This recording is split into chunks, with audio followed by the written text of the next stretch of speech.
Presidente, en días pasados usted comentó que la mitad de los mexicanos simpatizaban con su partido, con su movimiento, con las acciones de gobierno que está emprendiendo y por ende tenían derecho y podían aspirar a cargos como por ejemplo a presidir el Instituto Nacional Electoral y así sucedió.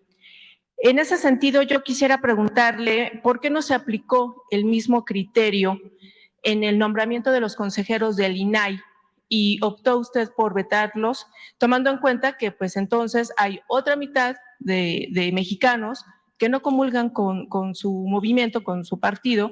¿Por qué entonces vetarlos si ellos también en un momento dado tendrían derecho a aspirar a estos cargos? Usted había comentado que los había vetado porque tenía usted información de que algunos, dos de los consejeros, uno de ellos tenía relación con un partido político, con el PAN Sí, en aquí específico. se denunció esto en este diálogo circular que tenemos todas las mañanas y se dijo de que se habían repartido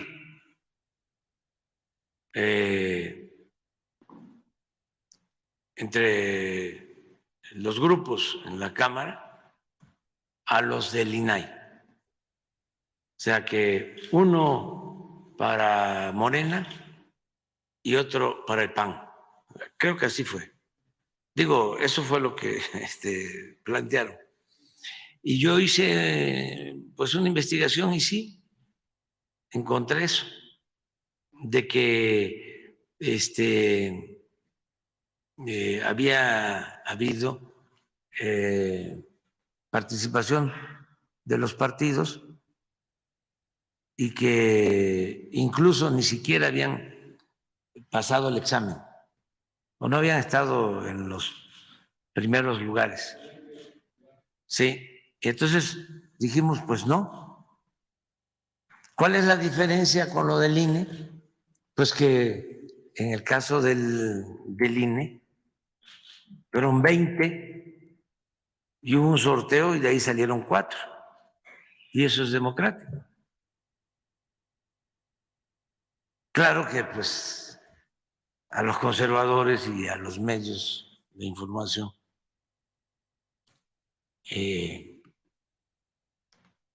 de la derecha,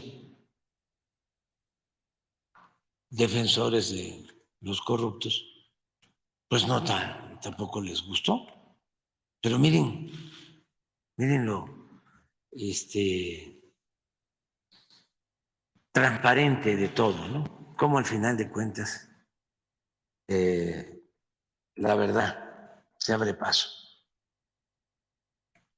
La noticia que acabamos de escuchar ahora, el que estaba en el INE, que ya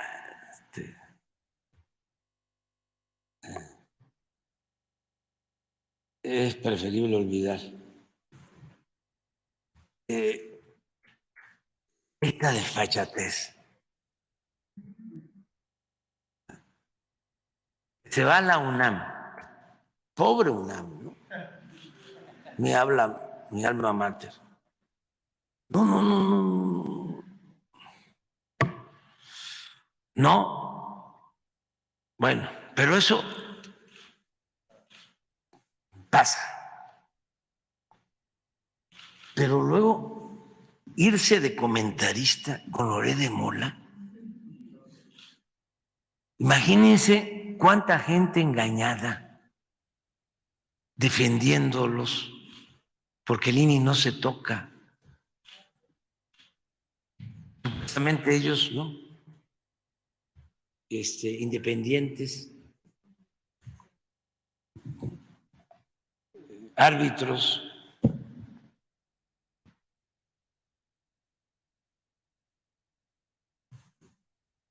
Con Loret. O sea, es una involución, porque si hubiese regresado como estaba antes de comentarista de Carmen Aristegui, pues a lo mejor no no era tan grotesco. Pero eso fue lo que defendieron, marcharon por esto. Vinieron al Zócalo por esto.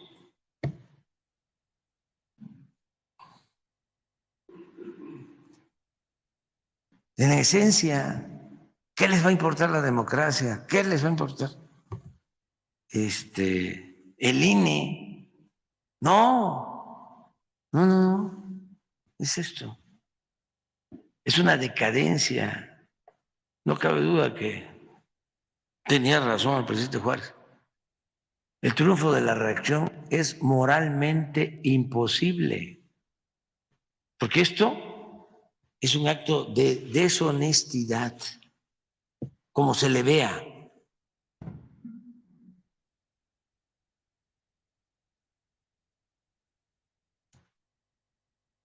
Solo nos faltó que se fuera de presidente de la organización de Claudia X González, que debe de estar ahí también como asesor, pero puede ser que honorario. Entonces, lo del INAI fue realmente porque hubo este acuerdo y no porque hay una simpatía con otra corriente política. Sí, eso fue. Sí, los nuevos y los consejeros... del INAI, pues tienen diferencias con nosotros, conmigo. ¿Saben qué hicieron los del INAI antes de irse?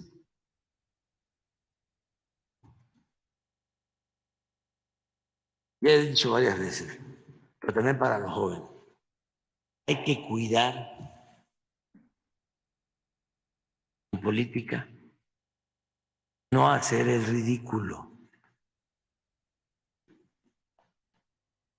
¿Sabes qué? Leí por ahí, no sé si sea cierto, tú me lo vas a aprobar ahora.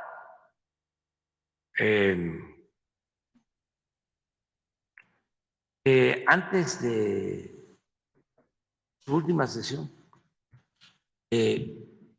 pidieron, así es, autorizaron, pidieron transparentar mi título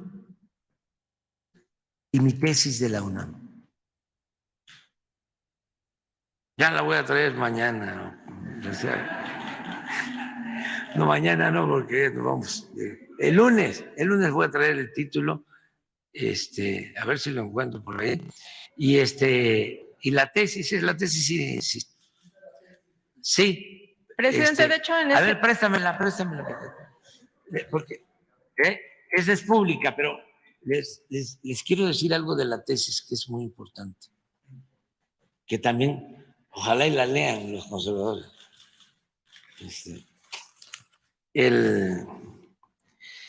Fíjense que yo terminé la escuela en el 76 y me fui de pasante a Tabasco, de director del Instituto Nacional Indigenista, entré en el 77 y estuve de 77 a 82 de director del Instituto Nacional Indigenista, trabajando para los indígenas chontales. Ahí aprendí a trabajar en favor de los pobres. Esa fue mi mejor universidad. Y luego llegó el maestro González Pedrero, que había estado de director de la Facultad de Ciencia Política, donde yo estudié. Llegó de candidato a Tabasco, del PRI, y me planteó de que yo pasara a ser presidente del PRI, porque se tenía el propósito de democratizar al PRI. Es muy difícil democratizar un partido de Estado como el PRI. Entonces, pero nosotros empezamos con eso. Antes había sucedido lo del finado Carlos Madrazo, que también quiso democratizar al PRI y no pudo. Incluso se habla de que a él lo asesinaron. Bueno, y nosotros empezamos a democratizar, a hacer asambleas en los pueblos, para que los comités, se llamaban seccionales, fuesen electos por la gente en asambleas democráticas y no designados por los presidentes municipales, como era la costumbre. Entonces, cuando empezamos a hacer esto, y a darle el poder al pueblo, pues se gestó una rebelión en contra mía. Y una mañana me convocó el maestro González Pedrero, al que admiro mucho. Ya falleció, pero una gente extraordinaria, un maestro, uno de los mejores estudiosos de filosofía política, de historia de las ideas políticas. Bueno, entonces ya había una rebelión de presidentes municipales en contra de nosotros, que éramos un equipo joven. Entonces me ofreció ser oficial mayor del gobierno, del Estado. Y pues fui oficial mayor 24 horas, porque fueron también de esas decisiones históricas. Llegué ahí, el secretario de gobierno, que ahora es amigo, siempre ha sido amigo, pero en ese entonces pues nos distanciamos. El secretario de gobierno era José Eduardo Beltrán, que ahora es consejero de Pemex. Él me fue a dar posesión de la oficialía mayor y le dije ahí a los que estaban, director administrativo, derechos, recursos humanos y todos los que componían la oficialía mayor, eran los tiempos de las vacas gordas, mucho auge, ¿no? Ser oficial mayor, imagínense. Qué buena decisión, ¿no? Porque me hubiese aceptado eso, me hubiese ido perdido, quién sabe en qué. Mínimo en lo administrativo, ¿no? Y hubiese sido dejado, hubiese sido abandonado el noble oficio, ¿no? de la política. El ser transformador, que es algo extraordinario. Bueno, el caso es que llego ahí y le digo a los que están, a ver, ¿quién sabe más de esto? No, pues me acuerdo de un contador de WIT. Ah, quédese aquí, yo ya voy a regresar. Procure que no falte nada, que no se pare el gobierno. Y yo ya regreso. Ya pasé a buscar a mi esposa, afinada Rocío, a su trabajo, y le dije, voy a renunciar. Y para que vean lo solidario de las compañeras, ¿no? Como también de los compañeros. ¿Cómo no puede un dirigente salir adelante si no tiene el apoyo de una compañera, o una compañera no puede salir adelante si no tiene el apoyo de un compañero y de la familia en general, ¿no? Su respuesta fue sí, sí, sí, sí, porque ya veníamos hablando del asunto. Entonces me fui y escribí una renuncia que es histórica, que palabras más, palabras menos dice, agradezco, ¿no? A usted el que me nombre como oficial mayor, ¿no? Pero este cargo me aleja de mi propósito fundamental, que es la de servir al pueblo. Por lo tanto, le presento, o en consecuencia le presento mi renuncia con carácter irrevocable. Y ya nomás la dejé y vámonos, porque estaba fuerte. Imagínense decir no en ese entonces. Pero gracias a eso, bueno, ya nos venimos acá. Ahora que hablas del FOBISTE, ¿cómo no voy yo? Es como lo de las becas. Cuando estudié por una beca en la Casa del Estudiante Tabasqueño.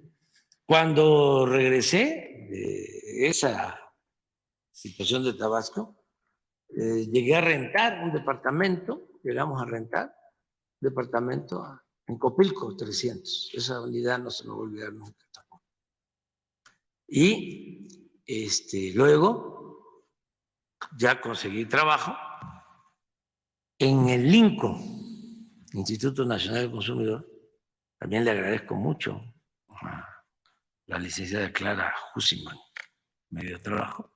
Fui director de organización en el INCO.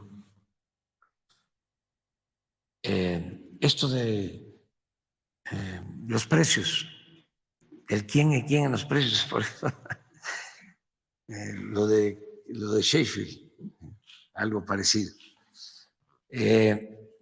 Y luego, ya estando ahí, conseguí un crédito de FOBISTE. Y gracias a eso tuve mi departamento en Copilco. Y lo importante en ese entonces de esos créditos es que las tasas eran muy bajas, que es lo que tienes que procurar. Pero bueno, ese tiempo que no tuve trabajo, después de salir de Tabasco, me dediqué a hacer mi tesis. Ya había yo escrito algo sobre este tema. Y me asesoró la tesis una maestra extraordinaria que ya falleció, Paulina Fernández, que había pues estado de alumna conmigo, pero como yo me fui, ella siguió, se convirtió en maestra. Cuando regreso, ella es mi asesora de tesis.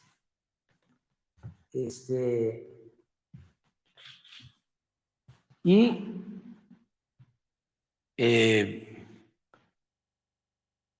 nos había dado clase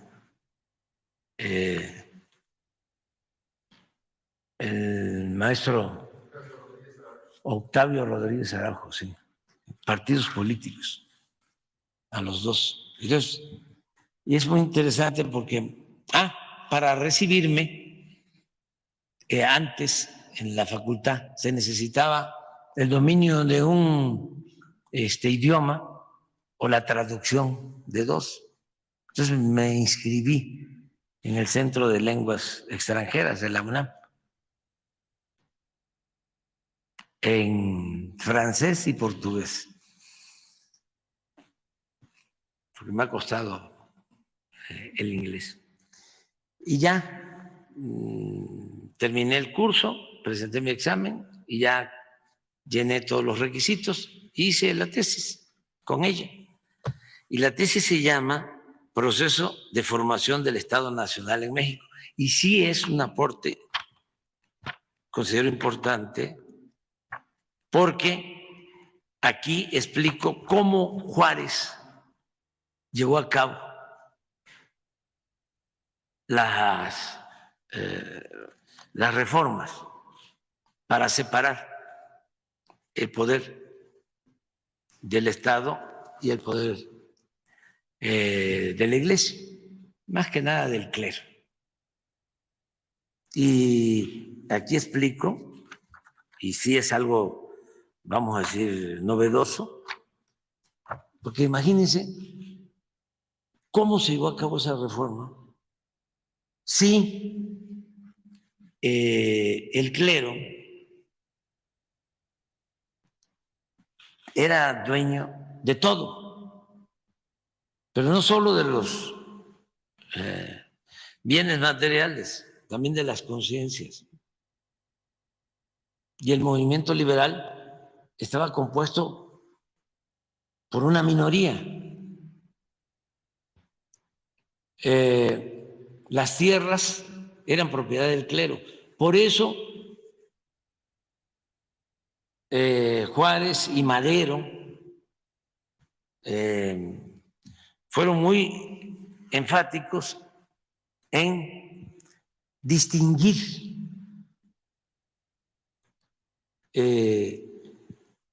al clero de la religiosidad. Son cosas distintas. Juárez era anticlerical, no antirreligioso.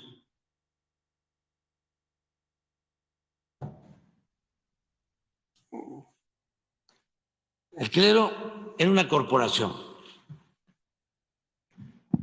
con mucho poder. Entonces, ¿cómo es que Juárez y los liberales llevan a cabo la nacionalización de los bienes del clero? Como dirían mis paisanos veracruzanos, le zumba. ¿Cómo lo hicieron? Entonces yo aquí explico cuál fue la estrategia central. Con las leyes de reforma, sobre todo la que tiene que ver con la nacionalización de los bienes, lo que hacen es que los grandes latifundios del clero los ponen al mercado y le despiertan el apetito a los propietarios particulares.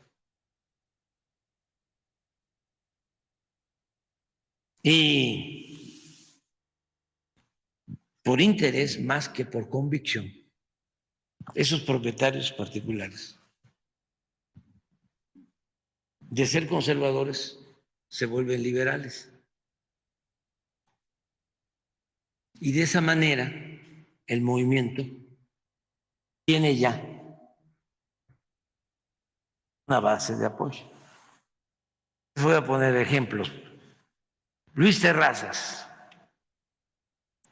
que se convirtió en un gran terrateniente en la época de Porfirio Díaz, pues había estado con Juárez,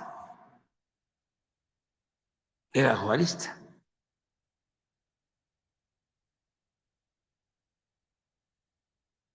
Y Terrazas tenía pues más de 2 millones de hectáreas en Chihuahua, por eso se decía que Terrazas no era de Chihuahua, sino Chihuahua era de Terrazas.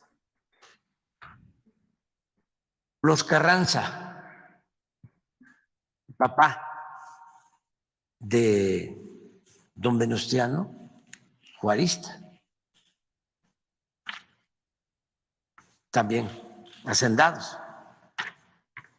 Entonces, de esa manera, incluso en circunstancias difíciles, porque está Juárez en Veracruz, el movimiento conservador con toda la fuerza. Y él toma la decisión y se va para adelante, se echa para adelante. Y expide las leyes de reforma. Y cambia. Y es México el único país del mundo que logra eso. Dicen que fue un milagro, una chiripa. No, fue una estrategia política magistral. Desde entonces, México es otra cosa. ¿Qué hace Juárez? Como sabía que el pueblo es muy respetuoso, muy religioso, y él muy respetuoso del pueblo. Si ustedes ven los textos de entonces y de siempre, nunca dejó de hablar de lo religioso y de usar palabras religiosas. Hablar de que la providencia divina nos va a ayudar, el Creador va a estar con nosotros siempre, para que no se usara en su contra el que era antirreligioso.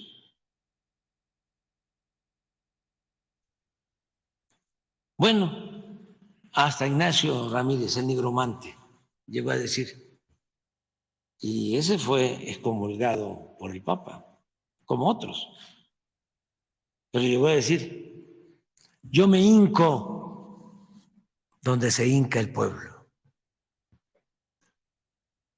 Entonces, son cosas distintas.